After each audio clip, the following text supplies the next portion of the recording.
कहानी भगवान के भोले भाले भक्त की। प्रभु जानते थे कि यह मेरा निर्मल भक्त है, छल कपट नहीं जानता, अब तो प्रकट होना ही पड़ेगा। भक्त धन्ना जी का जन्म मुंबई के पास धुवान गांव में एक जाट घराने में हुआ। आपके माता पिता कृषि और पशुपालन करके अपना जीवन यापन करते थे। वह बहुत निर्धन थे। जैसे ही धन्ना बड़ा हुआ उसे भी पशु चराने के काम में लगा दिया। वह प्रतिदिन पशु चराने जाया करता। गांव के बाहर ही कच्चे तालाब के किनारे एक ठाकुर द्वार था जिसमें बहुत सारी ठाकुरों की मूर्तियां रखी हुई थी। लोग प्रतिदिन वहां आकर माथा टेकते व भेंटा अर्पण करते। धन्ना पंडित को ठाकुरों की पूजा करते, स्नान करवाते व घंटियां खड़काते रोज देखता। अल्पबुद्धि का होने के कारण वह समझ न पाता। एक दिन उसके मन में आया कि देखते हैं कि क्या है। उसने एक दिन पंडित से पूछ ही लिया कि आप मूर्तियों के आगे बैठकर आप क्या करते हो। पंडित ने कहा, ठाकुर की सेवा करते हैं जिनसे कि मनोकामनाएं पूर्ण होती हैं। धन्ने ने कहा, यह ठाकुर मुझे भी दे दो। उससे छुटकारा पाने के लिए पंडित ने कपड़े में पत्थर लपेट कर दे दिया।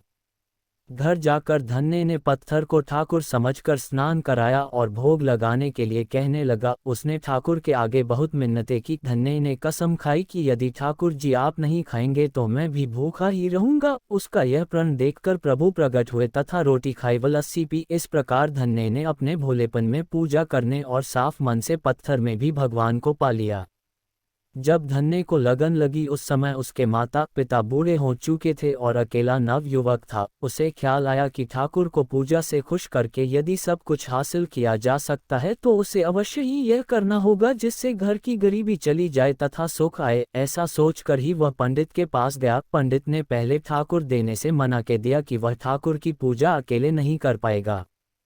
दूसरा, तुम अनपढ़ हो। तीसरा, ठाकुर जी मंदिर के बिना कहीं नहीं रहते और न ही प्रसन्न होते, इसलिए तुम जिद मत करो और खेतों की संभाल करो। ब्राह्मण का धर्म है पूजा पाठ करना, जाट का कार्य है अनाज पैदा करना।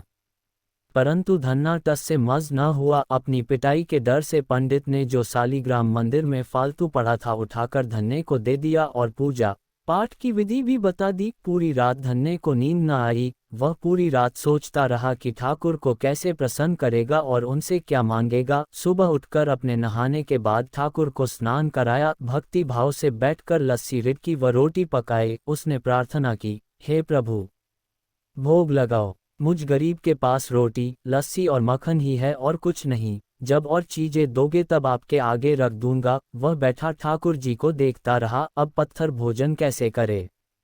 पंडित तो भोग का बहाना लगाकर सारी सामग्री घर ले जाता था, पर भले बालक को इस बात का कहाँ ज्ञान था। वह व्याकुल होकर कहने लगा कि क्या आप जाट का प्रसाद नहीं खाते। दादा तो इतनी देर नहीं लगाते थे। यदि आज आपने प्रसाद ना खाया तो मैं मर जाऊंगा, लेकिन आपके बगैर नहीं खाऊंगा।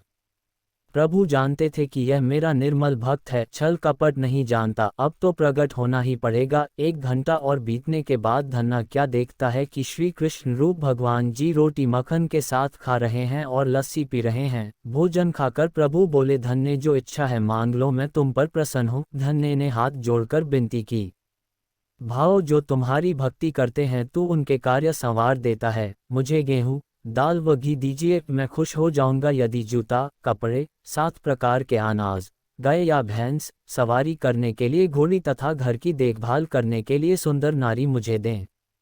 धन्य के यह वचन सुनकर प्रभु हंस पड़े और बोले, यह सब वस्तुएं तुम्हें मिल जाएंगी।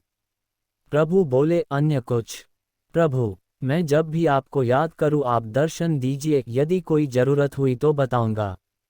तथास्तु, भगवान ने उत्तर दिया। हे प्रभु, धन्ना आज से आपका आजीवन सेवक हुआ, आपके अलावा किसी अन्य का नाम नहीं लूंगा। धन्ना खुशी से दीवाना हो गया। उसकी आंखें बंद हो गई। जब आंखें खोली तो प्रभु वहां नहीं थे। वह पत्थर का सालग्राम वहां पड़ा था। उसने बर्तन में बचा हुआ प्रसाद खाया जिससे उसे 3 लोकों का ज्ञान हो गया।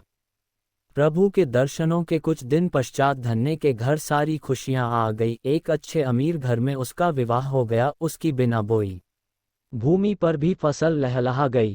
उसने जो जो प्रभु से मांगा था उसे सब मिल गया। किसी ने धन्य को कहा, चाहे प्रभु तुम पर प्रसन्न है, तुम्हें फिर भी गुरु धारण करना चाहिए। उसने स्वामी रामानंद जी का नाम बताया। एक दिन अचानक ही रामानंद जी उधर से निकले। भक्त धन्य ने दिल से उनकी खूब सेवा की तथा दीक्षा की मांग की। रामानंद जी ने उनकी विनती स्वीकार कर ली और दीक्षा देकर धन्ने को अपना शिष्य बना लिया। धन्ना भगवान के नाम का सुमिरन करने लगा।